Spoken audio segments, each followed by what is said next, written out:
এই যে আমরা প্রায় লাল পাহাড়ের কাছাকাছি এসে পড়েছি সম্মুখভাগ। এখন শুধু উপর দিকে উঠতে হবে। আর আমাদের গাইড হিসেবে আছেন এই চাচা। চাচা আপনার নাম কি? চৈতন্য ভূমি। কেমন আছেন চাচা? আপনি মূলত কি কাজ করেন এখানে?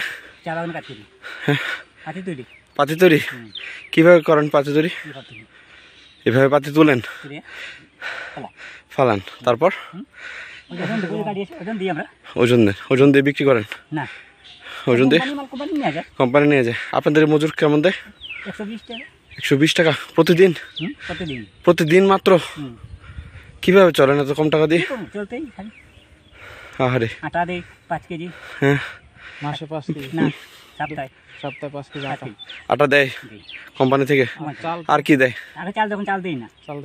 কোন কোম্পানিতে আছেন? কোন কোম্পানি? ফিনলে।